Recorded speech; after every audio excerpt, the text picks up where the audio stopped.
বহু অপেক্ষা অন্তত ঘোষণা কৰিবৰ কাৰণে গৈ আছে উচ্চতৰ মাধ্যমিকৰ ফলাফল 28 এপ্ৰিল তাৰিখে। হয় ছাত্ৰ ছাত্ৰীসকল, তোমালোকে ঠিকেই শুনিছা আৰু এই কথা জনাইছে অসমৰ মুখ্যমন্ত্ৰী ডক্টৰ হিমন্ত বিশ্ব শৰ্মাই তেওঁৰ নিজৰ টুইটাৰ হেণ্ডেলত, অৰ্থাৎ তেওঁ এক্স হেণ্ডেলত জনাই দিয়ে যে 28 এপ্ৰিল তাৰিখে উচ্চতৰ মাধ্যমিকৰ ফলাফল ঘোষণা কৰিব। তোমালোকে হোম স্ক্ৰীন নিশ্চয় সেই টুইটটো দেখি আছা। ইয়াত স্পষ্টভাৱে লিখা হৈছে যে তোমালোকৰ ৰিজাল্ট 28 এপ্ৰিল তাৰিখে ঘোষণা কৰা হ'ব। গতিকে বহু সংখ্যক ফেক নিউজ ওলাইছিলে যে 24 তাৰিখে ৰিজাল্ট ঘোষণা কৰিব বুলি বা 25 তাৰিখে ঘোষণা কৰিব বুলি। সেয়া সম্পূৰ্ণৰূপে ভুৱা তথ্য হয় আৰু সঠিক তথ্যটো হৈছে যে তোমালোকৰ ৰিজাল্ট ঘোষণা কৰিব 28 এপ্ৰিল তাৰিখে। আৰু অসমৰ মুখ্যমন্ত্ৰীগৰাকীয়ে তেওঁৰ নিজৰ টুইটাৰ হেণ্ডেল অৰ্থাৎ এক্স হেণ্ডেলত জনাই দিছে যে 28 এপ্ৰিলত ঘোষণা কৰা হ'ব উচ্চতৰ মাধ্যমিকৰ ফলাফল।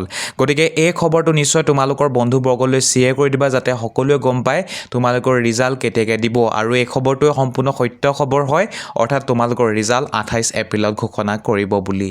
গতিকে ছাত্ৰ ছাত্ৰীসকল, ভিডিঅ'টো ইমানেই আছিলে। ভিডিঅ'টো চোৱাৰ কাৰণে ধন্যবাদ। নিশ্চয় শ্বেয়াৰ কৰি দিবা সকলোলৈকে যাতে সকলোৱে গম পায় তোমালোকৰ ৰিজাল্ট কেতিয়াকৈ ঘোষণা কৰিব।